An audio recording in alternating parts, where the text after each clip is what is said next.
Give Me a Break World Tour.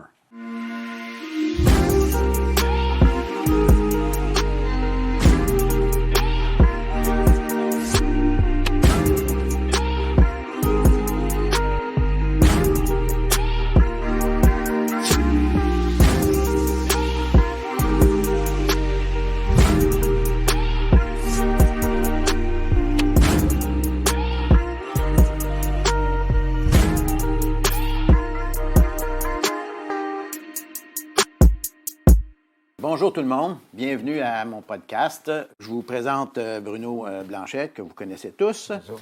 Et qui est ici ce matin pour nous parler de voyages, de différentes expériences, des liens qui nous unissent et principalement de faire rêver de voyager autrement. Donc, la façon de voyager de Bruno et moi est très différente du commun, de la moyenne des ours, je dirais, qui sont dans des circuits plus touristiques. Et c'est un peu ce qui nous rapproche, mais il y a plus que ça. Il a lui-même son propre podcast de l'Académie du voyage, qui a gagné ou qui devrait gagner le prix du meilleur podcast. Bruno, bienvenue à l'émission. Merci beaucoup. Je veux préciser que c'est la première fois qu'on m'invite à une émission de voyage où j'ai plus envie d'entendre l'animateur parler de ses voyages que moi d'en parler. Parce que je pense que tu as voyagé un tout petit peu plus que moi. Je regarde ta liste. Là, puis, on a fait notre liste. Moi, j'en ai comme 127. Ah, ben, c'est ça. Écoute. Et puis, je vais faire une quarantaine de plus que moi, déjà en partant. Mais l'important, c'est les destinations. C'est la façon de le faire.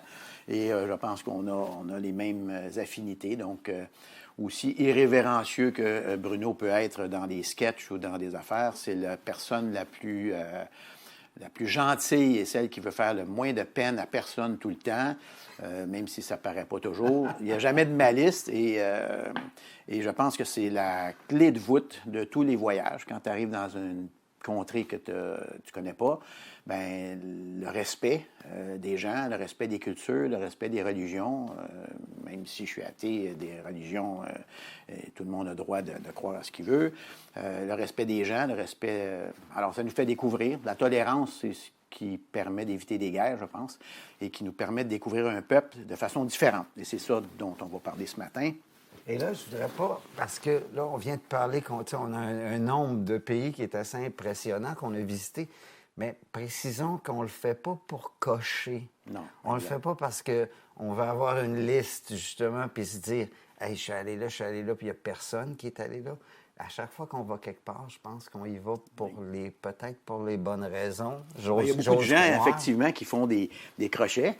Il y a une femme qui a fait le tour du monde comme en 30 jours, puis elle voulait faire les 220 pays des territoires de l'ONU, puis elle faisait une coche, puis elle a marqué Canada parce que son avion a atterri à Gander, au Labrador, en s'en allant vers le retour aux États-Unis. Alors, elle était comme dans l'avion, 2 heures sur le tarmac de Gander, puis elle a coché Canada. Au moins que tu touches le sol. Ben, oui, c'est ça. Et nous, on ne le fait pas de cette façon-là non plus. Avant qu'on soit en ondes, tu parlais de la façon d'approcher les gens, mais d'aller dans des places, mais surtout de retourner dans des places. Oui. J'y vois, moi, si tu me permets, juste le début. C'est quand tu arrives dans un pays, d'abord, il y a l'inconnu, c'est la première fois que tu y vas, il y a la question de la logistique, comment tu vas, tu sais, tout est sur papier, tout est théorique, tu as même beau lire sur Internet, mais quand tu arrives, c'est un premier choc ou un premier contact. Parle-moi du deuxième contact, parce que je trouve ça intéressant, la façon quand tu dis, tu retournes, où là, ce que tu as échappé la première fois, tu es plus en contrôle ou en symbiose avec les gens ou les places que tu revisites. Et c'est peut-être la raison pour laquelle j'en ai pas visité tant que ça des pays, parce qu'il y a des pays qui m'intéressent la première fois pour la découverte, puis la deuxième fois pour voir à quel point j'ai bien compris la première fois, et pour être justement débarrassé de toutes ces affaires-là, genre, OK, une fois que j'arrive à l'aéroport, comment je me transporte en ville? Comment est-ce que je deal avec le monde des taxis, avec les gens sur la rue quand j'achète de la bouffe, avec les gens en général, tu sais, dans les transports et dans... Tu fais ça la première fois. La première fois, tu sais, tu saisis le mood, tu comprends un peu la musicalité de l'endroit, puis des fois, t'aimes ça, des fois, t'aimes pas ça, pantoute. Et moi, c'est quand j'aime pas ça que je me dis, ah ben là, il faut que je retourne. Il faut que j'y retourne parce que il y a trop de monde qui aime ça aller là. Regarde, l'Inde. Mon premier voyage en Inde, c'était presque une catastrophe. J'ai comme rien aimé. J'étais pas prêt pour le choc de l'Inde. J'étais pas prêt pour le chaos. J'étais pas prêt à affronter ce rythme-là effréné. C'est les gens un par-dessus les autres tout le temps. Et je n'y comprenais rien. Et à la limite, j'avais un peu peur d'être là. Je me disais, qu'est-ce que je fais ici? Là? Pourtant, c'est des gens qui veulent être réincarnés dans quelque chose de mieux. Moi, j'ai déjà perdu un portefeuille, puis ils ont couru après moi 3 coins de rue pour me le remettre parce qu'ils sont bons, fondamentalement bons. C'est sûr que c'est un peu inquiétant quand tu arrives au marché à Delhi, puis que tu as, comme tu dis, des gens empilés les uns sur les autres. Le tuk-tuk, pas le rickshaw. Moi, c'est tous des petits étals de 4 pieds par 8 pieds. Ça sent le pneu brûlé, ça sent les fleurs, ça sent l'encens. Oups, ça sent le caca. C'est un choc olfactif, culturel, visuel. C'est sûr que ça dépaysé. Je connais beaucoup de gens qui sont allés puis ils n'ont pas aimé ça. Toi, tu n'as pas aimé ça le premier coup? La première fois, j'ai fait « Oh my God, qu'est-ce que je fais ici? » Fait que je suis sorti et je suis allé au Bangladesh. J'étais à Calcutta, je suis tombé sur un gars dans un café qui avait un livre peut-être pas aussi beau que celui-ci. Bruno, je te fais de la pub. Et il est en train de regarder un livre du Bangladesh dans le café le matin. Et moi, dans le voyage, je parlais avec tout le monde. Puis comme je n'avais pas vu ce livre-là encore, ce Lonely Planet-là, je fais « Oh, hi, you speak English, French, français, OK.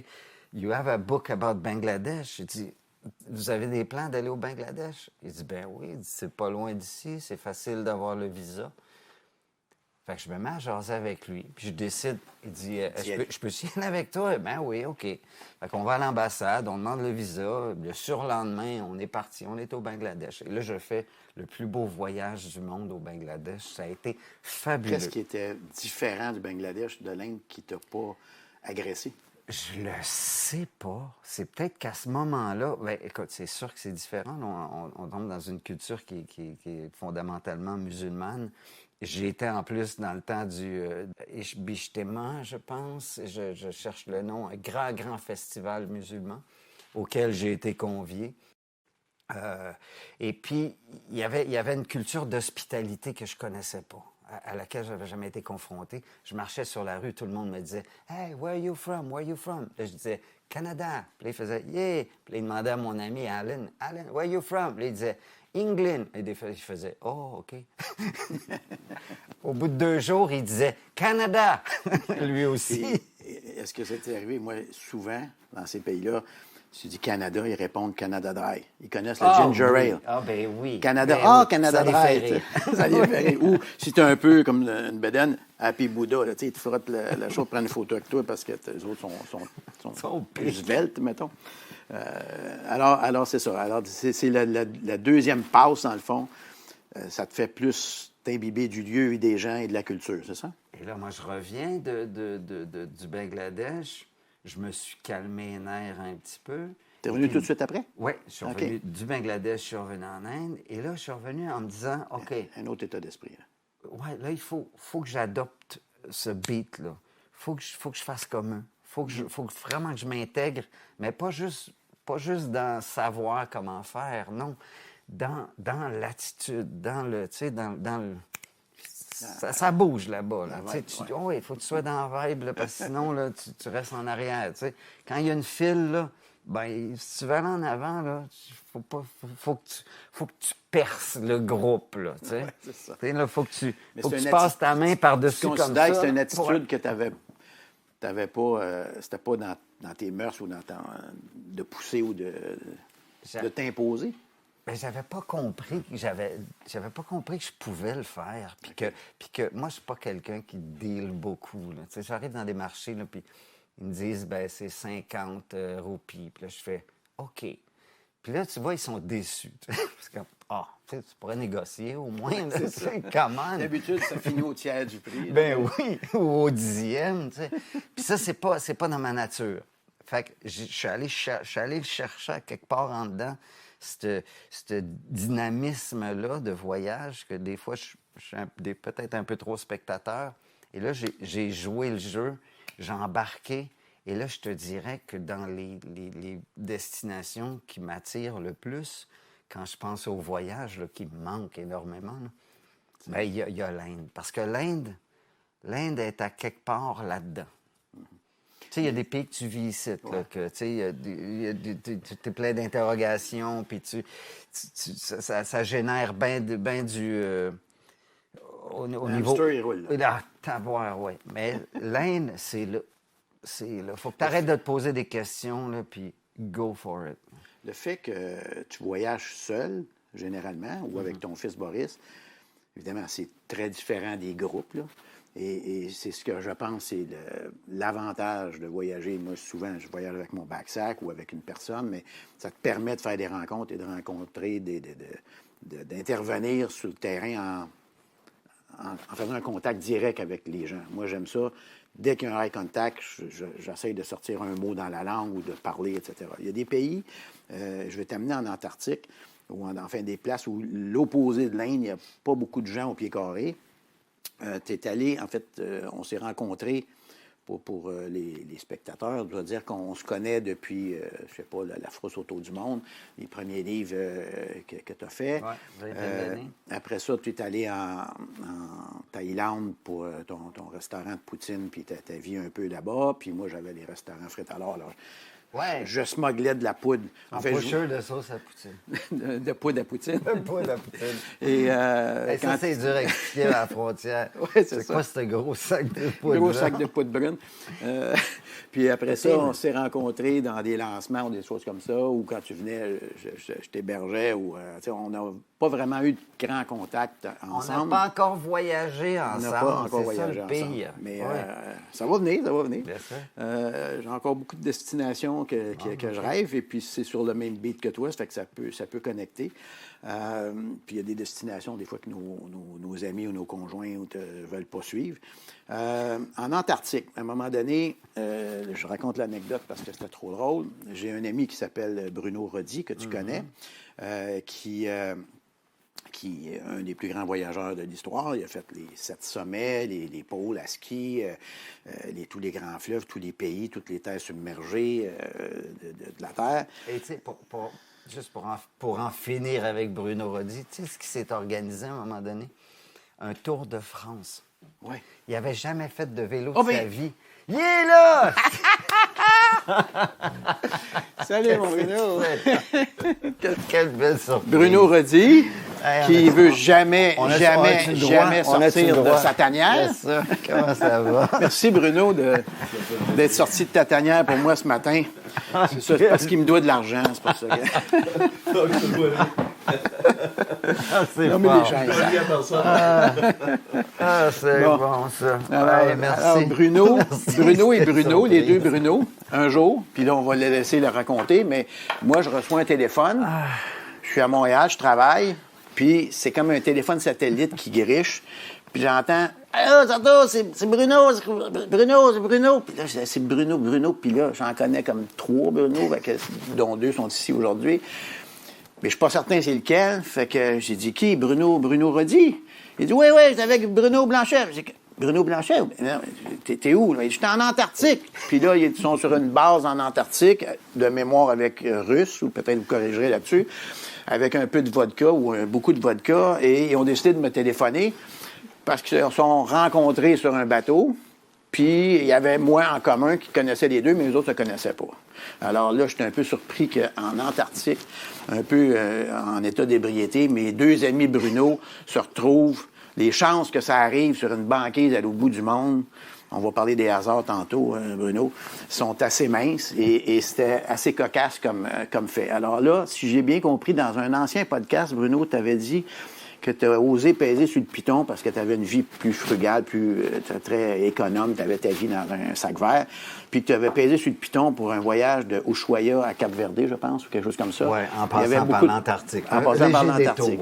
Un léger détour, mais il y avait beaucoup de birders, là, des gens qui observent les oiseaux. Oui. Et c'est là que vous vous êtes rencontrés, c'est ça? Exact. OK. Ouais. Alors, racontez-nous. Mais si je me souviens bien, nous étions sur la base Esperanza. Oui, Esperanza. Exact. exact. Voilà. Vous partiez de Choya avec Je pense que oui. Bruno pourrait... Il s'en T'en as trop fait. J'en ai fait un peu. Ouais. Je pense que nous étions partis d'Ushuaïa. D'Ushuaïa. Mais toi, c'était ton objectif. Il y avait une île en particulier que tu voulais voir. Oui, c'était Bouvet. C'était Bouvet. Oui, mais on ne l'a pas fait à ce moment-là. On ne l'a pas fait parce que les gens, ils réussissent presque jamais. C'est pour ça que plus tard, on a fait l'expédition Bouvet, dont Sarto était de la partie aussi. Alors, partie à Norvège, qui est dans l'Atlantique Sud. Voilà. Et là, vous deux, vous êtes allés sur Bouvet. Je pense que sur Bouvet, il y a moins de monde qui y sont allés que sur la Lune. Est-ce que je me trompe? Au sommet. Au sommet de Bouvet?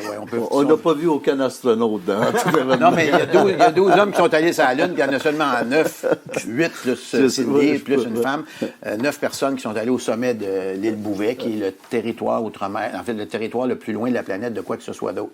C'est-à-dire que si tu fais des ronds concentriques autour de ça, pour 1700, 1800 km, tu frappes l'Antarctique, mais je veux dire, il n'y a rien, c'est que de l'eau. Alors que si tu es, je sais pas moi, à Hawaï, puis tu fais des ronds, tu vas frapper un continent, tu vas frapper une île.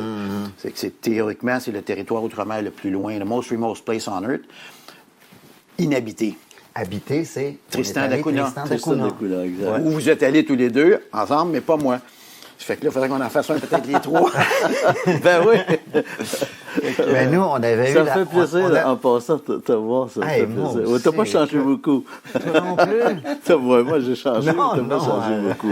Mais en passant, on n'était pas en état d'ébriété. Non, je dois dire. Non. Et j'ai un beau... Vous étiez avec des Russes? Non, on était sur un brise-glace russe. Ah, OK. C'était le capitaine Klavnikov, si je me trompe pas. Je me souviens. Je me souviens plus. Là, il y avait une face de porte de prison. Pas beaucoup de sourires. Donc, si ma mémoire ne fait pas défaut, mais je me souviens d'un fait, un beau souvenir, Bruno, de toi. Tu m'avais prêté des films. Je ne sais pas si tu viens de regarder. Je ne sais pas si c'était des J'avais un DVD. disque dur. Ah, tu avais un disque dur. Voilà. Alors, j'ai pu me divertir un peu. Parce qu'il y a des fois que c'est long. Oui, c'était long. Entre deux destinations, des fois, c'est long. Mais ça, c'était un bout de la circumnavigation du pôle Sud que tu faisais. Oui, c'était un bout de la circumnavigation. Finalement, avec tous ces voyages que j'ai faits en Antarctique, j'ai fait plusieurs circumnavigations en Antarctique. Mais l'objectif de ce voyage, je pense que c'était Cape Verde, c'était Bouvet aussi, sauf qu'on n'a pas pu faire Bouvet. Mais je te rappelle qu'on a fait éléphant, où personne n'y va. Personne ne va. Tu as complètement raison. Sauf les Shackleton. Ouais. Il m'a dit que vous allez aussi prendre un scotch sur la tombe de Shackleton. Sur la tombe de Shackleton. Oui, à South Georgia, Georgie du Sud. Donc, on avait fait avec Sarto aussi. Et puis... il y avait, Tristan da Cunha, mais on a fait l'île d'Ascension. Alors, finalement, j'ai quitté à l'île d'Ascension. Moi, j'ai poursuivi jusqu'à Oui, tu as poursuivi jusqu'à Cape Verde, exactement. OK, toi, tu as débarqué avant. Oui, l'île d'Ascension, parce que j'avais d'autres événements dont je devais aller. Alors, j'ai débarqué, puis je suis monté avec... Il y a possibilité de voler. Oui, avec British Air Force, oui, effectivement. Parce qu'à l'époque, ça aurait pu être... Aujourd'hui, ça pourrait être Sainte-Hélène. Maintenant, tu sais qu'ils ont construit... Oui, ils devaient construire, oui, effectivement. Ils devaient construire. Puis il y avait un contentieux, c'est qu'il y a un oiseau qu'on trouve sur Sainte-Hélène qui occupait le territoire sur l'île où on devait construire la piste d'atterrissage. Et nous, on était avec des birders. Il y a quelqu'un qui... Des ornithologues. Oui, OK. J'allais mettre un sous-titre.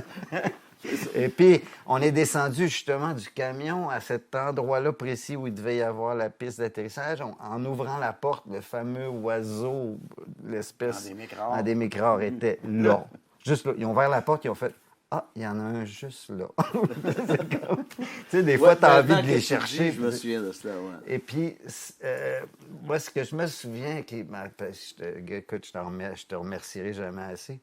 Quand je suis allé en Antarctique, quand on a mis le pied sur le continent, ça faisait... Moi, j'avais tous les... Merci sincère suffit. J'avais tous les continents. Là, à ce moment-là, c'était comme ça, le dernier. Et puis là, lui, il a son téléphone satellite. Puis là, il me dit, tu veux-tu appeler quelqu'un? Ben, j'ose pas, tu sais, ça doit coûter une fortune. Il dit, ah Ça oui, a donc. la minute. Il dit, tu veux-tu? Je dis, ben, je vais appeler ma mère. OK. Oui, je me souviens très bien. Fait qu'il signale, puis là, il est au téléphone. Il dit, allô, oui, Madame Blanchet, ouais, je suis avec votre garçon, là, en Antarctique. Attendez, je pense qu'il veut vous parler.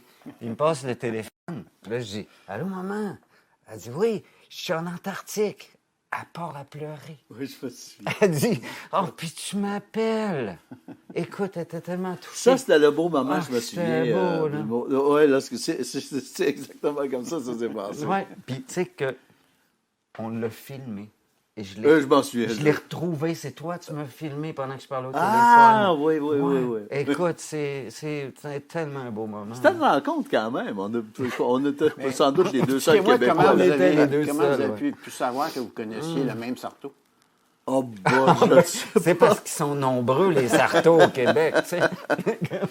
Non, mais il y a quelqu'un qui est arrivé sur la conversation, sur un voyage, sur un... Non, Je me souviens pas Ben, comment tu sais, c'est. on parle de voyage. Ouais, Forcément, Ouais. à un moment donné, ça dévie de ton côté. là. Parce que moi, vous m'aviez très, très surpris.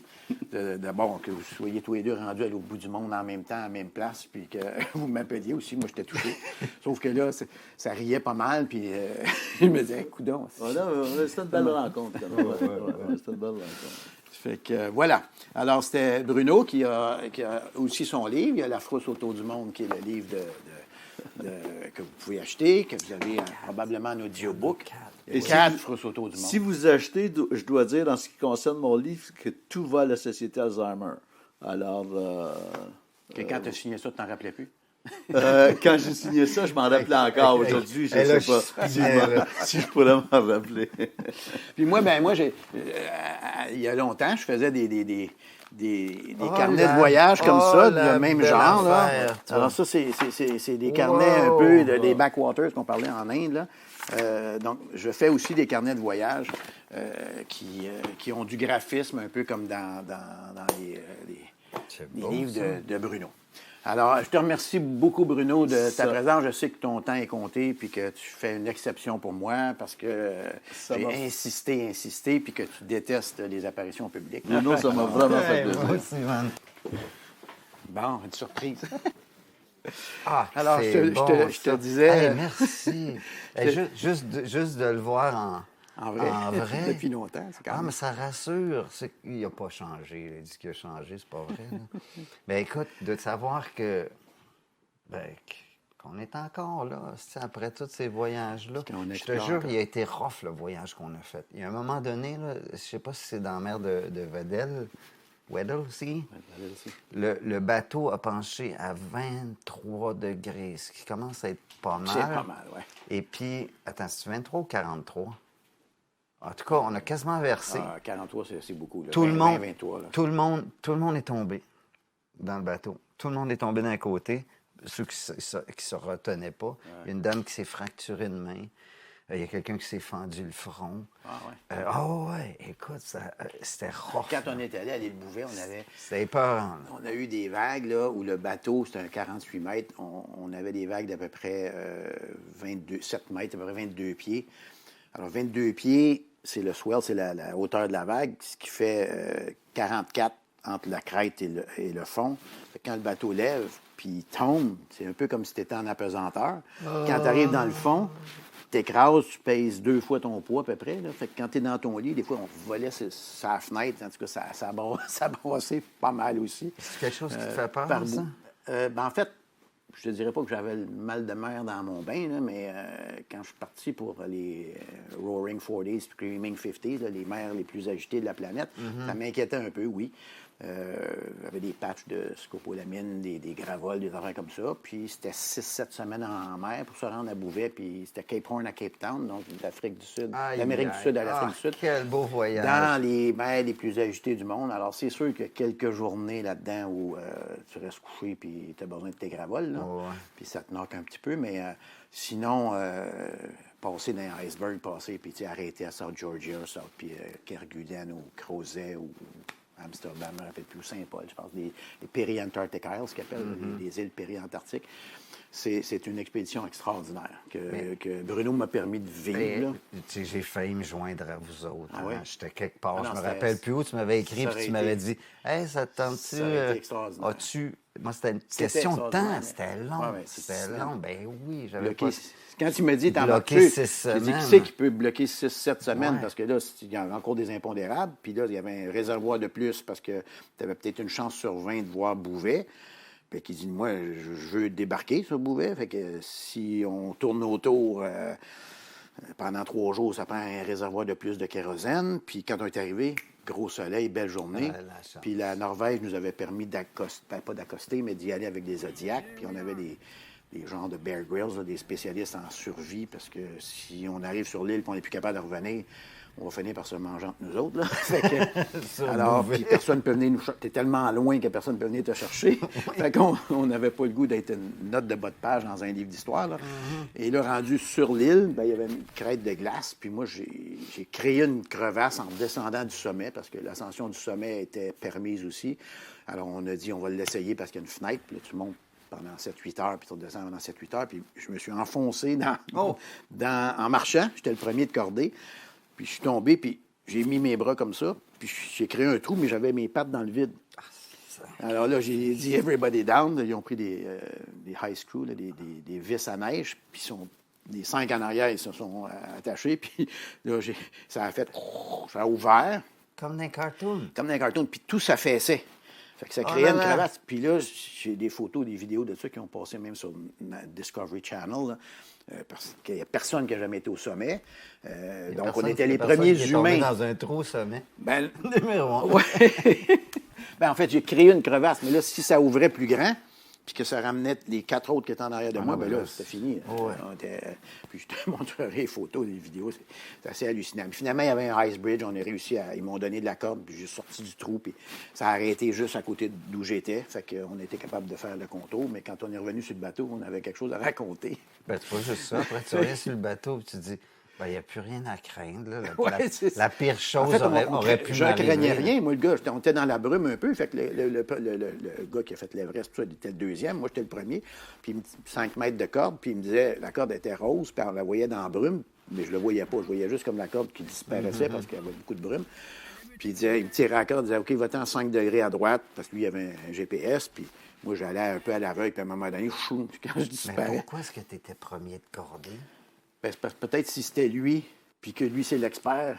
Je OK. sais pas, il doit avoir une raison stratégique, là. Parce que si on perd le chef, les 4 autres en arrière, on était des touristes, nous autres. Hein. Il y en avait un qui avait... Logique, là. On va perdre un soldat à la place. Mais non, mais il était tout attaché. Oui, non, c'est ça. Faut pas le couper, là, mais le Robert ramener... Sarto! Mais non, mais au pire, Bruno, j'aurais fait comme 5 mètres 15 pieds, j'aurais tombé puis il m'aurait ramené, tu sais. Fait que c'était pas vraiment dangereux, mais c'était quelque chose de... Puis, tu sais, on est dans le Wikipédia, là, les premiers humains au sommet de l'île Bouvet. Puis Bruno, il avait apporté un scotch de 100 ans. Parce que c'est le 100e anniversaire. Le Norvégien Roald Amundsen qui avait découvert le pôle Sud, 100 ans avant. Alors là, c'était le 100e anniversaire, puis on était en territoire norvégien. Fait qu'il avait acheté un Porto qu'il avait gardé en cachette de 100 ans. Ça ressemble à de l'huile 10W40. Oui, ça doit. En termes de viscosité. Mais tu sais, c'était vraiment... Avec un petit glaçon. Puis là, on a pris un scotch. Puis il a dit... ou c'est un Porto? C'est un scotch. Puis il a dit, il y a plus d'humains qui sont allés sur la Lune qu'ici. Puis on s'est tous regardés. On s'est dit, ben, regardons ça, c'est bizarre, ça. C'est comme 9 ici, 12 sur la Lune. T'sais. Fait que, on a trouvé ça sympathique comme anecdote. Bref, je te posais la question avant l'entrée de Bruno. Est-ce que, par rapport à l'Inde, où il y a beaucoup, beaucoup de monde, une densité de population, et l'Antarctique, ou des places où tu es plus dépaysé, est-ce que le vide ou le vacuum de la nature, avec personne dedans, ça te crée de l'angoisse ou tu es bien avec ça? Parce que je sais que tu as fait des marathons puis des affaires dans la nature, puis on va parler de ta passion après ça, de la plongée sous-marine, mais le fait qu'il n'y ait pas de gens autour de toi, est-ce que ça te dépayse autant que quand il y en a trop? Oui, ben oui. Là, j'attends la surprise. Il va rentrer quelqu'un. Non, mais c'est justement, on parle de... C'est là, il rentre personne. C'est parce qu'on parle de personne. Fait qu'il n'y a personne qui rentre. J'apprends avec parce que là, je fais des ultramarathons, puis j'apprends à gérer ça tranquillement. Tu sais, moi, je suis un urbain. Moi, je suis un gars des villes. Des fois, je snarle un peu dans la ville parce que ça me rassure, les villes. Tu sais, c'est un mode de fonctionnement que tu comprends. Ça t'angoisse pas du tout. Les villes, non, tu sais, t'arrives à te perdre dans une ville, à te perdre dans la foule. À partir du moment où tu sors, et c'est là que tu es confronté à toi-même puis aux autres individus d'une manière ben équivoque. C'est que tu es le seul blanc en bicycle à pédale en Tanzanie, dans un village entre Dar es Salaam et puis, je sais pas moi, l'Ouganda, tu sais, perdu à quelque part ici. Avec rien d'autre que possibilité d'un gros chat. Il y a toujours ça, quand tu te promènes qui a faim. Des brigands. Tu sais, j'ai appris à gérer cette angoisse-là du vide en me disant que le monde est bon et que s'il devait m'arriver quelque chose, fondamentalement, je crois en la bonté de l'être humain. Et j'ai eu des manifestations de cette bonté-là tellement extraordinaires, plus qu'en ville où tu es juste une autre personne. J'ai attrapé une malaria en Ouganda, sur le lac Victoria, sur une île, mais je partais avec mon vélo, je partais de l'île, j'étais sur le traversier et j'ai senti le frisson me gagner, puis j'ai fait « Ah non, ça y est ». Tu sais, le cauchemar là, auquel tu t'as rêvé, là, auquel tu voulais pas accéder parce que tu t'es dit, tu te voyais ça serait quoi la pire affaire qui pourrait m'arriver? Tu te voyais mort potentiellement? J'étais malade et je savais que ça allait être difficile, que c'était grave. Heureusement, j'avais des Malaron, une boîte de 12, 3 x 4, 3 jours en ligne. Quand tu apprends au début, là, quand tu sais ce que c'est. Ouais. Parce que moi, j'étais persuadé, j'avais vu des gens qui l'avaient attrapé. Donc, j'avais vu les symptômes déjà. Pris, Malaron, je les avais pas encore pris. J'avais une boîte avec moi dans ma poche, comme ça, que je me gardais tout le temps. Pas trop tard quand tu... Quand tu l'attrapes, tu peux prendre 3 x 4 pilules. Puis ça réduit les symptômes. Ça guérit. Mais de mémoire, il me semble, j'avais lu dans le temps, tu chroniquais dans la presse, puis tu l'avais raconté, où tu étais en transpiration, la vette, hallucinait, ça allait pas bien. Non, ça allait pas bien. Sauf que là, moi, je suis à vélo. Je débarque du traversier, puis je le sens déjà que je suis pas bien. Mais là, je suis à vélo en Ouganda. Tout seul. Tout seul. Ils parlent pas tous bien l'anglais, donc des fois, c'est difficile de communiquer ce genre d'affaires-là. J'arrête le premier véhicule qui semble avoir de la place dans la boîte de son camion. Il s'arrête. J'ai dit, je vais pas bien. Peux-tu m'amener à la ville la plus proche? Puis là, j'essaie d'y expliquer, je veux un hôtel confortable parce que là, je le sais que j'en ai pour 4-5 jours. Tu ne voulais pas aller à l'hôpital? Non, parce que j'étais persuadé que j'étais capable de guérir ça par moi-même. Il dit, regarde, ma cousine, elle a une affaire, je vais t'amener chez elle. Fait que je me suis ramassé chez quelqu'un, avec quelqu'un qui m'a amené chez quelqu'un d'autre, qui a pris soin de moi pendant 3-4 jours. J'ai dit, on peut laisser la porte ouverte, oui, puis elle venait, elle me checkait, passait une débarbouillette. Les premiers 2 jours, là, c'était rough, là. Je suais tellement, j'étais comme dans une baignoire. Je sais pas si tu as déjà attrapé ça, là, mais c'est comme si tu souffrais d'écartèlement. Tu as mal dans toutes les articulations. Toutes les articulations te font mal, là. Et au bout de 5 jours, quand je suis parti, j'ai rembarqué sur le vélo, j'ai fait, regarde, dans ma tête, ça, c'était la pire affaire qui puisse m'arriver au monde. Puis tu t'en es sorti. Ben oui, avec la bonté des gens. Grâce aux autres, oui. As-tu eu d'autres fois où tu as eu peur de mourir? Peut-être pas par la nature. En bateau, beaucoup. En véhicule. Moi, c'est les transports. Mais pas par les gens. Pas par Non, des brigands. jamais, Parce que, mettons, jamais, la jamais. Somalie, là, il y a des pirates. Tu sais, c'est comme des pays, d'autres pays d'Afrique qui sont à haut risque aussi, où les gens demandent des rançons, où la bonté du monde n'est pas nécessairement représentée à ce très haut niveau-là. J'en ai une bonne pour toi par rapport à ça. Justement, attends un peu, je vais prendre une gorgée Ah, d'eau. ben, moi aussi, tiens. J'étais à vélo et je voulais entrer au Congo. Ça brassait dans ce temps-là. C'est-tu Kimou, je pense, quelque chose comme ça. Et j'ai rencontré un soldat canadien. Il était pilote pour l'armée, OK? Et puis, c'était pour les vivres. OK. Lui, il faisait le comme les magasinage. ONG, là. OK. Ouais. Et moi, j'y ai parlé de mon projet. J'ai dit, hey, je vais aller au Congo avec mon vélo. Tu peux-tu m'amener dans ton avion? Son avion était vide. Il retournait à la base. Est-ce que tu peux m'amener dans ton avion? Puis moi, je vais descendre à la base et je vais revenir au Rwanda. Tu sais, j'allais faire le tour, puis revenir au Rwanda par le lac. Et là, il me dit, il dit, Bruno, il dit, si tu veux faire quelque chose comme ça, là, il dit, tu sais que là-bas, là, ça va pas bien, là. Puis il y a des chances qu'il y a quelqu'un qui te prenne ton vélo. Puis qu'il y a quelqu'un qui te prenne tout ce que tu as. Puis qu'il y a quelqu'un qui te kidnappe peut-être. Puis il dit, c'est quoi qui va arriver quand ça va se passer? Ils vont m'appeler, moi, le soldat, à la rescousse pour aller te sauver. Puis moi, je vais mettre ma vie en danger pour toi parce que tu es allé dans une place où tu n'étais pas supposé aller, parce que c'est dangereux, puis parce qu'on vous a avisé, les voyageurs, de ne pas aller là. Puis il dit, c'est bien beau, là, le voyage d'aventure dans les endroits risqués, là. Exotique, Mais il dit, c'est ma vie que tu mets en danger aussi, puis je veux que tu le saches avant de partir. Ben, tu sais quoi? Je suis pas allé. Je suis pas allé, j'ai fait... Mais t'es allé au Rwanda tout de suite après. Non? Ouais, le Rwanda, c'était cool. À gros prix, on va aller voir les grands singes. Hein? Oui, c'est fabuleux. C'est fabuleux. Écoute, Alors, tu suis quand même les conseils des gens comme le soldat, là, ou des gens qui te disent, qui te remettent en perspective que tu mets à risque non seulement ta vie, mais d'autres personnes qui devront intervenir si jamais tu es dans le trouble. C'est ça? Ben, il faut penser. Mais tu n'as jamais eu de difficulté avec des gens qui t'ont voulu du mal? Pas pour la peine. Pas pour la peine, non. Écoute, j'ai voyagé à un moment donné, je pense que c'était 9 mois en Afrique. J'étais parti de Turquie par la terre. Je me suis rendu jusqu'à Bujumbura, au Burundi. Ensuite, j'avais pris un avion, Madagascar, tout ça.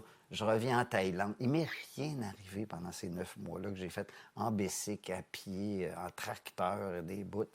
Écoute, je reviens en Thaïlande le premier soir à Bangkok, chez ma copine. Je laisse mes sandales à la porte. Je rentre me coucher. Je ressors le lendemain matin. Mes sandales sont remplacées par des vieilles gougounes pourries.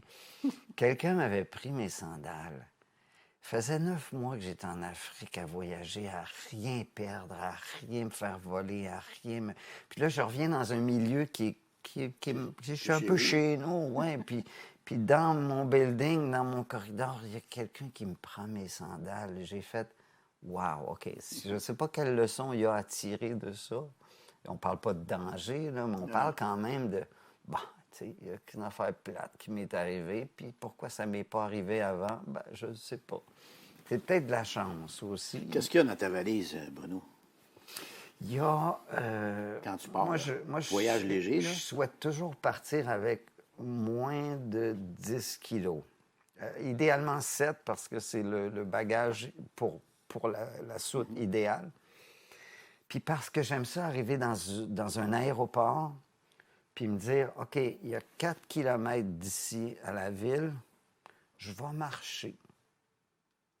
Arriver à l'arrêt d'autobus, au lieu de prendre un taxi, un tuk-tuk, un put-put, machin, la première journée, là, j'aime ça marcher puis être comme dans la vibe, dans la mesure du possible. Et aussi, c'est surtout que j'aime voyager en pays chaud. Fait que ça aide. Ouais, mais des fois... Parce que voyager dans le nord de l'Europe, puis aller en Islande, puis aller en Norvège, puis aller... Je sais que je pourrais pas voyager aussi léger. Et ça, je me garde ça pour plus tard dans ma carrière de voyageur.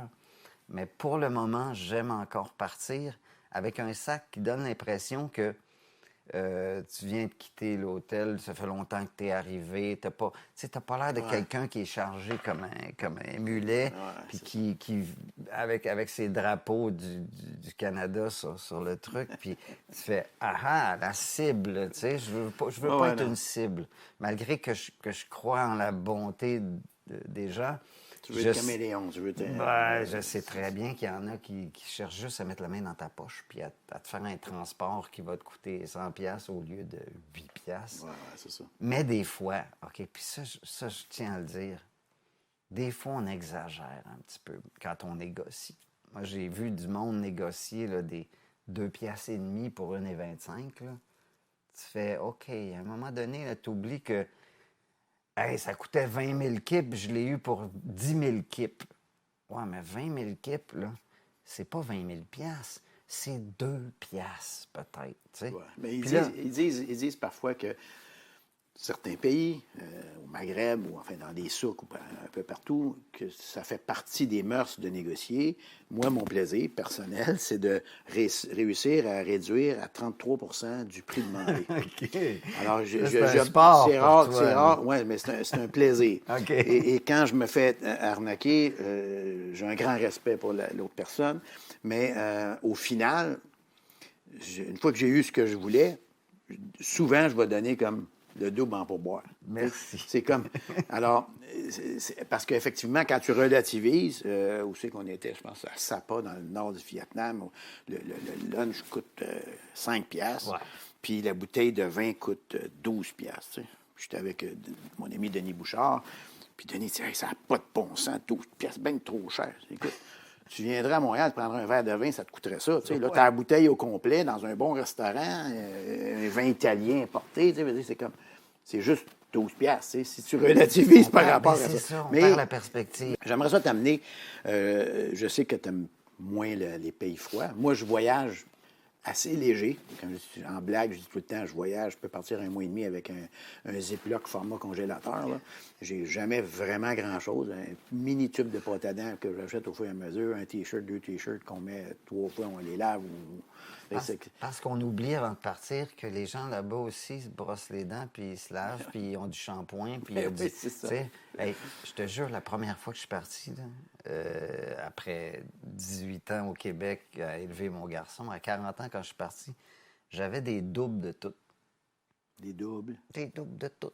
Des doubles de spray à moustique, des doubles de shampoing avec de la citronnelle, des doubles de... Tu sais, là, je m'étais équipé comme si je m'en allais faire de la survie là, en Amazon avec... en autonomie. Là. Mais quoi, j'ai compris vite, hein? Mon sac, là, il a fait... Quand on voyage léger, évidemment, si on a une destination polaire, ou enfin où il fait plus froid, ça nécessite, ou même en Afrique, tu as fait le Kili, je pense. Moi, j'ai fait le Kili, même si j'ai un petit format Ziploc congélateur, un canuc, ça ne rentre pas là-dedans. L'Éthiopie, c'est un pays qui peut être froid. Oh, ouais, en montagne, c'est ça, mais Addis Abeba, là, ça te prend des... Là, ça ne rentre pas dans une petite valise parce que tu as besoin d'un foulard, une tuque, des mitaines, des gants. Et tu passes comme, mettons, le Kili, tu fais quoi? 5 écosystèmes, là, de la jungle aux neiges éternelles. Alors, tu achètes sur place ou tu traînes avec toi? Ou... Si c'était pour une expédition comme ça, je préférerais avoir peut-être d'avance mon stock. Mais en termes de... Quand ça se refroidit, j'achète là-bas, puis je le laisse avant de partir. Ah, OK. C'est comme en Éthiopie, parce que je dis ça parce que je suis allé souvent en Éthiopie, un pays que j'adore, man. J'adore la bouffe. Addis Abeba? Ouais, mais c'est pas la vraie. Ben non, puis il reste comme 14 d'os. Puis celle à New York aussi, je pense que c'est pas la vraie. Je sais pas où elle est. Oui, il y a 6 vrais. Oui, c'est ça. En fait, c'est ça qu'ils disent. C'est des NFT, c'est des clones. Les hologrammes de Lucie. La Lucie... je sais, tu aimes bien l'Éthiopie. Oui. Mais tu achètes quelque chose de local. Oui, la grande couverte blanche. OK, faite sur place. Tu n'achètes pas un chlorophylle ou une affaire comme ça. Là. Non, t'achètes de quoi sur place, puis tu le laisses là-bas après. Tu sais. Dans ta valise, normalement, outre ces achats ou dispositions de biens-là, tu as quoi? Une couple de T-shirts et puis... Et là, je commence à être un peu... ça commence à m'angoisser un peu parce que j'ai des nouvelles passions qui me demandent d'avoir des sacs qui sont pas normaux, là, des bouts, parce que, tu vois, je cours beaucoup. Une palme longue de même, mettons? Et la freaking de palme, elle est longue comme ça. Ça prend un grand sac. Elle est en carbone, mais elle est un peu... Ouais, ça prend le sac. OK, le sac. parle-nous de ça, ta panne. Oui. Parce que je veux qu'on finisse en parlant un peu de plongée puis tout ça. Je sais que tu es un adepte de plongée. Ouais, je suis un adepte de plongée d'abord. Plongée sous-marine normale. Quand je suis parti, ça a été une de ma première destination que je raconte. C'était les îles Fidji. Ah oui, c'est vrai. Je devais y rester un mois. Et puis, moi, je suis quelqu'un qui est assez flexible en termes tu sais, les dates. Puis tu sais, je ne book pas trop d'avance, mais cette année-là était bookée Fidji, Australie, Fidji, Nouvelle-Zélande, Australie, Singapour, et je rentrais au Canada du Japon. Donc, je faisais un croissant comme ça et je rentrais au bout d'une année.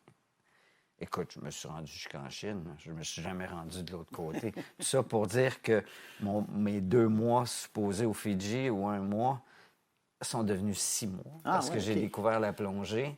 Puis là, j'ai fait, ben là, comment je peux faire pour plonger gratis? Parce que ça coûte cher. Fait que je suis devenu Dive Master. Comme ça, je pouvais amener du monde plonger. C'est plus le fun que d'être prof. Je dis ça de même. Parce que tu plonges avec le monde, puis tu as du fun. Puis tu fais juste, tu charries bien de la bouteille. Là, ça devient pesant. Là, puis tu cotes, puis tu as froid. C'est un métier qui est super tough. Et là, j'ai découvert récemment la plongée en apnée sans bouteille, qui ne requiert aucun BCD, aucun régulateur, juste le masque Juste le free et les diving. palmes, that's it. Mais c'est d'apprendre à descendre qui est super intéressant parce que ça implique... Il y a quelque chose de sportif là-dedans, mais en même temps... Quelque chose de méditation Et zen. voilà, c'est ça. Parce qu'il faut que tu apprennes à... Tu sais, tout le monde peut faire 30 secondes dans la piscine ou 1 minute ou des bons 2 minutes. Mais, je sais pas, la fille qui est morte, je pense, une Russe là, qui avait fait 9 minutes, 2 secondes, qui est morte l'année passée, je pense, ou qui avait un record était descendu comme à 700 pieds. Il faut que tu sois complètement dans un autre état mental pour être capable de, au lieu de paniquer quand tu penses que tu es à court de souffle, d'être capable de te mettre dans un mindset où tu vas te contrôler, ralentir ton rythme cardiaque, essayer de baisser ta température. C'est ça que tu travailles. C'est un peu comme de la méditation, ça, non? C'est exactement ça. Et Je fais pas ça, là, mais je veux t'entendre là-dessus. C'est exactement ça. Puis moi, c'est quelque chose que j'ai toujours... Tu sais, moi, ça me prend toujours une excuse pour évoluer, là, tu sais. Puis je me mets toujours un objectif que je pense un peu inatteignable ou très difficile à atteindre. Puis je fais, OK, comment je vais faire pour y arriver, là, à cet objectif-là? Et la plongée en apnée me permettait justement de me calmer les nerfs, de relaxer, de méditer, d'être en surface de l'eau, puis de libérer ton esprit parce que c'est ici que ça se déclenche, j'ai besoin d'air. Là, tu peux t'offrir 4-5 minutes facile. Là. Mais ici, là, au bout d'1 minute, là, ça commence à faire « Hey, wow! » Houston, we got a à problem. Je suis à 10 mètres, là, je suis à 15 mètres. Non, il faudrait peut-être que je vais mourir! Puis là, c'est une corde. OK, là. fait qu'il y a quand même une intention d'aller profond avec ça. Oui, puis d'y rester. Parce que, tu sais, en termes physiologiques, là, quand tu arrives à 10 mètres, la pression est double de celle de la surface. Donc, tes poumons sont comprimés. Ton air est comme ça, serré en dedans. Puis tu sens la pression physiquement. Et il est là le beau moment où tu as un peu l'impression de voler. Parce que quand tu remontes à la surface, bien doucement, l'expansion se prend. Prendre de l'expansion. L'air revient dans ta bouche comme ça. Et tu montes en surface. Et alors que tu devrais être en principe comme je viens de retenir mon souffle. Non, je viens de retenir mon souffle. Non, tu arrives puis t'es tellement bien. Tu as eu l'impression de respirer sous l'eau. Puis et tu fais ça, depuis j'avais longtemps? jamais vécu ça. On a commencé avec ma copine cette année. Puis là, je mindais, là. Et là, Tu fais ça en Thaïlande? ouais. Alors, c'est une belle découverte. C'est la preuve qu'on n'arrête jamais de... découvrir, on n'arrête jamais la curiosité. Ouais, puis tu vois, là, je fais du triathlon. J'ai découvert à travers le triathlon la course, l'ultramarathon. Et là, de l'ultramarathon, là, je suis en train de revenir à l'eau. Là, il y a des compétitions qui sont des compétitions de sentier, de course en sentier et de nage. Fait que tu cours, tu sautes à l'eau. Tu sais, les combinaisons là, sont fabuleuses. Et cette idée-là de plonger en apnée, là, juste de savoir que je suis capable de le faire, ça me calme. C'est cool, ça. Est-ce que cette découverte-là te fait mettre de côté la plongée bouteille ou si c'est complémentaire? C'est moins intéressant maintenant, c'est ça? Ça devient autre chose. Ça devient c'est comme si la mer avait ouvert une autre porte. Okay. Puis je me dis, quand je la regarde, là, je la regarde plus de la même manière. Quand je regarde un point d'eau, là, je me dis, il y a combien de creux ici? Ouais, je pourrais-tu aller voir au fond ce qu'il y a sans bouteille, sans rien? T'sais? Je pourrais juste partir avec mes palmes, arriver en surface, puis faire... Comme les gens qui... Bon, on va attendre, voir comment il va toffer. 9 minutes, c'est ça? 8 minutes? On pourrait le couper 5-6 minutes au montage.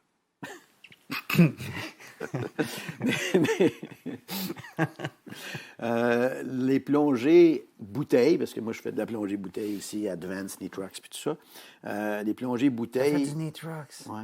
J'en ai pas fait encore. Ouais, c'est pareil. C'est pas. Non, mais c'est juste que tu peux. Tu peux rester longtemps, tu peux descendre creux, puis tu peux faire des plateaux. As-tu déjà eu peur de mourir en plongée? Une fois, je suis arrivé au bout de ma bouteille parce qu'un de mes élèves s'était perdu. Mais j'avais un bon élève que je savais que lui, sa bouteille n'était pas vide. Fait que j'y ai fait signe.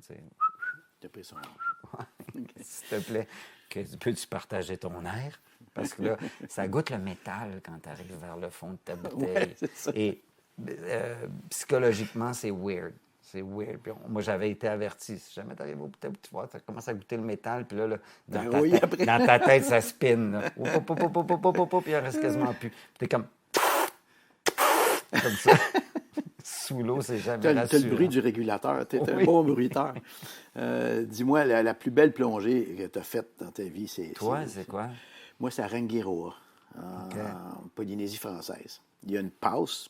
C'est un atoll, Rangi, qui est le 2e ou 3e plus grand atoll au monde.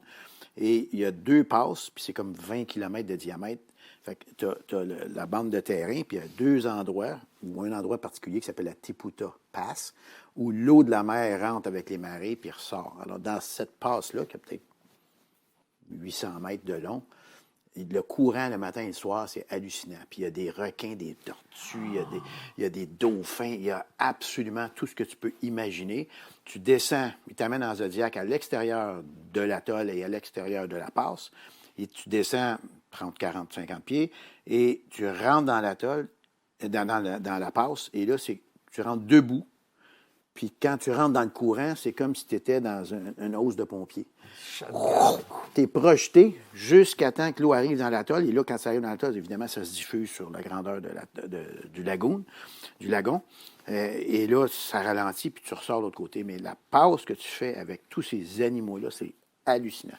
C'est vraiment une des... Mais eux, j'imagine qu'ils sont là à attendre. Mais des dauphins. Mais non, mais les autres, ils rentrent, ils sortent. Fait qu'il y a des tortues, il y a des requins, il y a des dauphins, des tonnes, il y a des poissons, des barracudas. Écoute, c'est hallucinant. C'est vraiment une des plus belles places. Pour ça, Charmalchi, qu'est-ce qu'il y en a? Bien, évidemment, j'ai fait des épaves. C'est pas pareil, mais les cénotes au Mexique, où là, tu t'en vas, puis c'est pas la thermocline, c'est l'eau salée puis l'eau douce. Que ça, quand tu pannes, ça fait comme un petit wave, comme s'il y avait un mirage. Là, fait que, mes fils étaient en avant de moi, puis à un moment donné, c'était comme si, coudonc, tu mirais le contact. Je voyais plus comme tout flou. T'sais. Puis là, je suis juste monté comme un pied ou deux, puis là, je voyais très, très clair, puis je voyais en bas. Fait que, aller dans les tunnels ou les grottes des cénotes au Mexique, c'est particulier. Quelques épaves, il y a le Sea Grove, ou je ne sais pas comment, à Key Largo, là. C'est une épave assez profonde, mais qui est un immense bateau. Aux Philippines, il y a des bateaux Des belles épaves. les épaves aux Philippines, là, ouais, près ouais. de Coron, je pense, ou quelque chose comme ça. Gili, ou Bali. Mon Là, fils travaillait à Gili. Ah oui, oui. Ouais, ouais. Fait que il y a beaucoup de beaux souvenirs, mais je te dirais, si tu as une chance d'aller au nord de Bora Bora, là, à Rangiroa, là, c'est une plongée extraordinaire.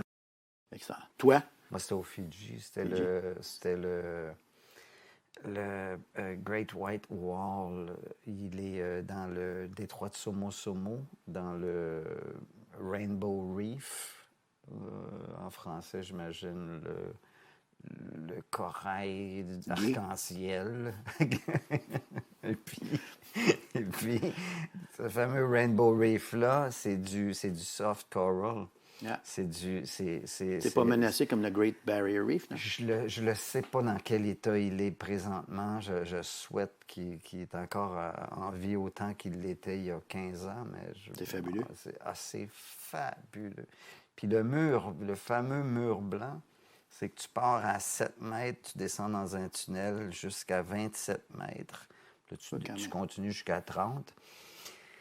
Et là, tu as un 5-7 minutes formidable avec un mur comme une falaise, comme ça, qui est droite, et qui avec des coraux blancs, comme ça, mous, qui bougent de cette manière-là. Et le mur, il est recouvert au complet, puis il descend jusqu'à presque 100 mètres, si je me souviens bien. Et dans ce mur-là montent des requins, des poissons de toutes sortes de couleurs. Écoute, tu as une impression de voler. Quand tu sors du tunnel, là, c'est comme si... Là, il n'y a pas de fond. Puis il y a une falaise. Puis là, c'est comme si tu t'envolais. Puis moi, j'aimais ça faire du head-down. Mon prof vieillissait ça. Mets-toi debout. Tu te mets la tête en bas comme ça. Et ça, c'était dans mes plus belles. Ouais, c'était le plus bel endroit. Tu vois, tu as une falaise de Rangui parce que l'atoll, c'est comme la caldeira d'un cratère jadis d'un volcan. Alors, c'est effectivement, ça descend dans les fonds abyssaux, là, tu vois rien, là, ça finit, c'est bien creux. Mais ce mur-là, il est plein d'affaires comme ça, puis de poissons, puis de tortues, puis de requins, puis de dauphins, puis de patentes. Pas de dauphins, mais de requins, puis de battent.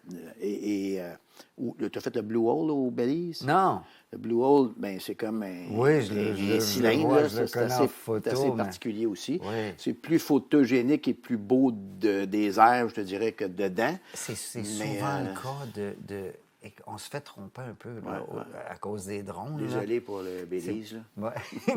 non, mais on se fait tromper un peu à cause des drones parce qu'il y a souvent des destinations qui nous montrent.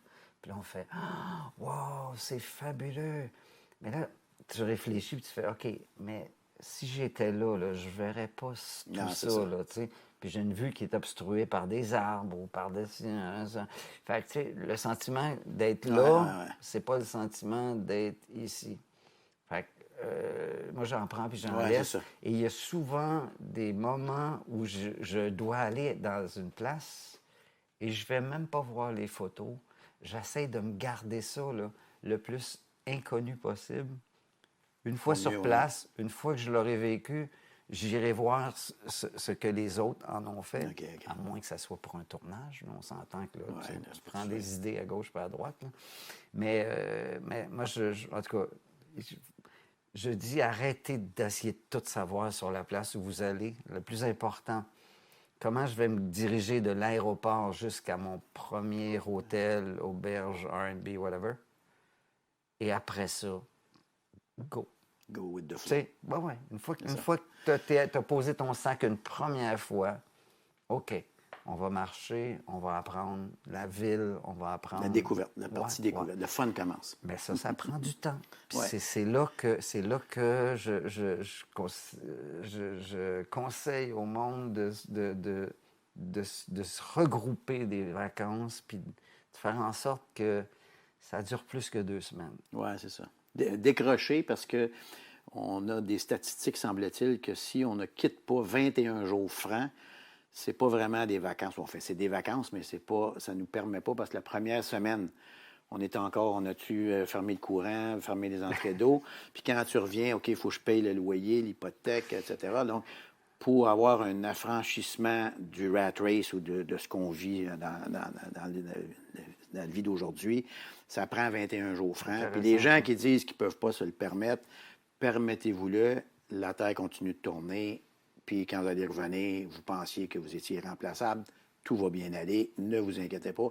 Et c'est pour ça que j'ai créé, moi, ce que j'appelle des Gimme a Break World Tours, c'est que ça prend au moins 21 jours francs d'extérieur, 3, 4, 5, 6, 7 semaines généralement. J'ai fait l'article en avion avec un petit bimoteur. Pendant 42 jours, j'ai volé à peu près 94 heures des États-Unis jusqu'à Londres, en passant par le Groenland, l'Islande, les îles Faroé, etc., les Orkney, Scotland. Ça n'a pas de sens, ce voyage-là. C'est vraiment... Quand est-ce que ça fait ça? Ça fait 6 ans, à peu près, 5-6 ans. Voyons donc. Alors ça, c'est des affaires extrêmement intéressantes. Il faut provoquer, il faut pousser, puis déstabilisez-vous, sortez de vos habitudes, de vos tout inclus.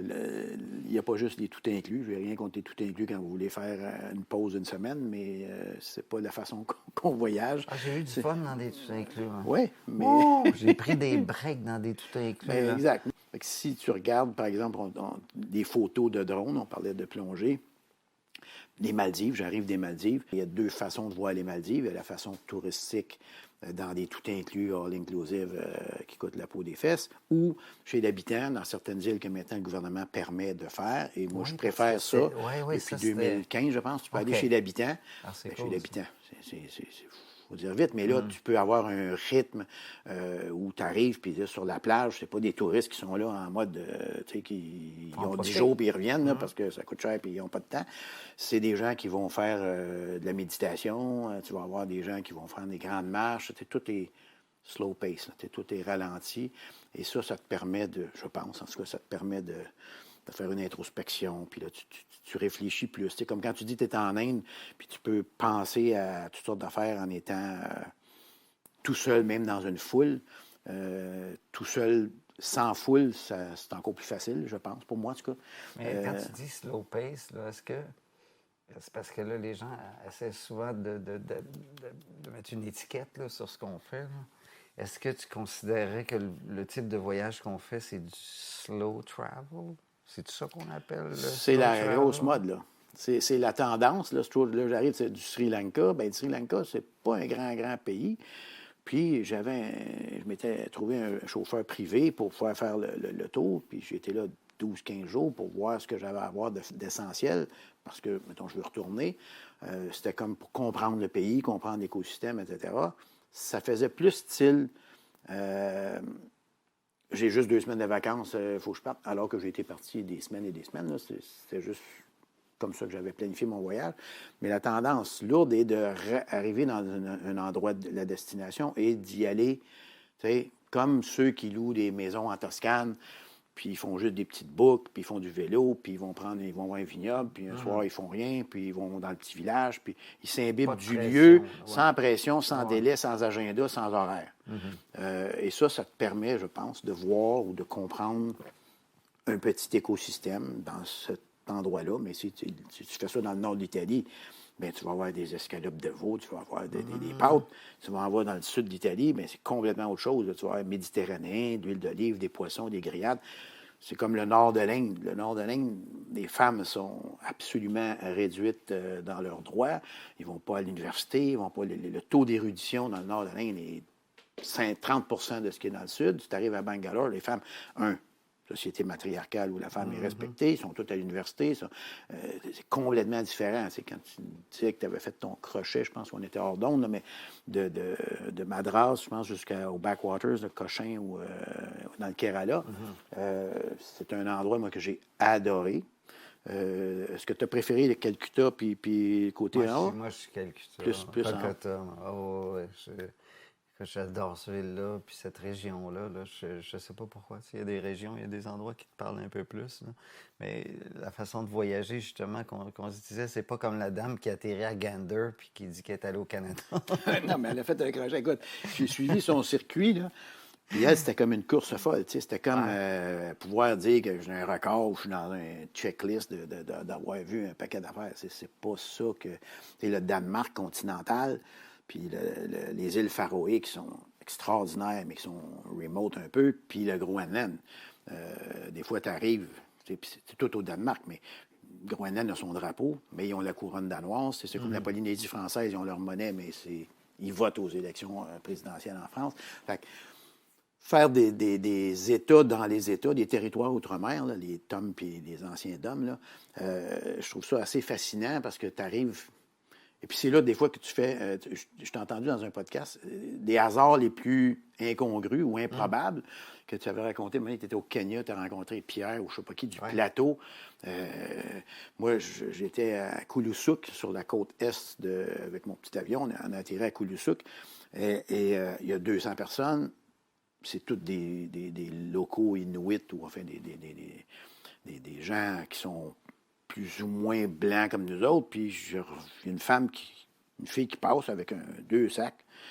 Puis je m'en allais dans le village avec mon drone prendre quelques shots aériennes. Puis elle me dit, on se salue tout le temps. Moi, je suis toujours poli. Fait que je dis hi, tu sais, fais un sourire, puis hi, tu te croises.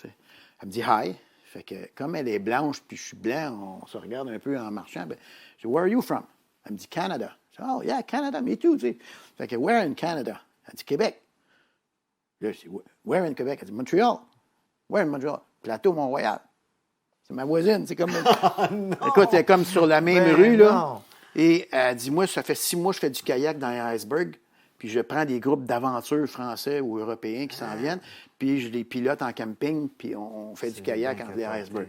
Fait que, tu sais, tu te dis, t'as beau aller à l'autre bout du monde, le hasard, des fois, dans des places extrêmement reculées, font en sorte que tu fais des bon, c'est pas mon ami, tout ça, mais tu as le goût d'être, que ce soit ton ami, puis des fois, ça le devient, comme dans la frousse autour du monde, il y avait comme Peter, je pense que tu as vu plusieurs fois, Doug, ou je sais pas quoi. En tout cas, il y a des gens, des fois, que tu reconnectes parce que c'est des grands voyageurs, ou c'est des gens que tu dis, on garde un peu contact, puis c'est toujours tes amis, même si ça fait 3, 4, 5 ans que tu lui as pas envoyé un coucou par courriel ou autrement, comment ça va, tu sais, puis bon, je suis rendu à telle place, je connais pas ça, puis ça te fait, c'est comme un moulin qui t'amène à trouver des suggestions de d'autres destinations ou de d'autres places ou de dire, tu sais. Des raisons d'aller ailleurs aussi. Regarde, le Pete, justement, j'ai un chandail de T-shirt de Davao. Puis si tu me rappelles, faut que j'y parle. C'est la dernière fois qu'on s'est vu, c'est il y a en 2018 quand je suis allé courir à Davao. Lui, il habite sur l'île de Davao. Okay. Il est le guide de l'ornithologue amateur c'est un gars que tu avais rencontré sur le Kalachnikov, là, je sais pas quoi, le bateau? Non, Pete, je l'ai rencontré à Madagascar. Et puis il est devenu le guide numéro 1 du sud des Philippines. Ah oui, OK. Si vous cherchez un guide, là, Peter Simpson, il est fabuleux. Est-ce que tu fais appel des fois à des gens d'avance pour organiser ou planifier tes voyages? Je voyage souvent par, justement, comme tu disais, par suggestion. Parce que quelqu'un est allé là auparavant et m'a dit « Hey, j'arrive de là, tu devrais aller là, tu devrais aller à ce place-là. » Tu sais, je vais recueillir des informations. Dans mesure où, puis c'est là que les livres, des fois, ils nous guident dans des places qui ne nous collent pas à la peau. C'est que quand tu rencontres un voyageur avec lequel tu t'entends bien, avec lequel tu as des affinités, un voyageur ou une voyageuse, et là, cette personne-là te dit « Moi, je suis allé là, puis j'ai aimé ça. » Là, OK, moi, de ce que je connais de toi, je pense que ce que tu dis, ça me rejoint, puis je pense que ta suggestion, elle est parfaite. Quand j'étais au Fidji, j'allais passer ma vie là-bas, sauf que tous les voyageurs qui venaient pour plonger arrivaient pour la plupart d'Asie. Puis là, ils me montraient leurs affaires de photos de Thaïlande, ils me parlaient de leurs expériences au Laos, au Cambodge, au Myanmar, en Chine. Puis là, j'ai fait moi, ça me prend l'Asie. Là. Ça me prend l'Asie, je suis désolé. Et mon voyage en Nouvelle-Zélande et en Australie, j'étais supposé faire ça, j'ai rebondi. J'ai fait comme 4 jours, 3 jours.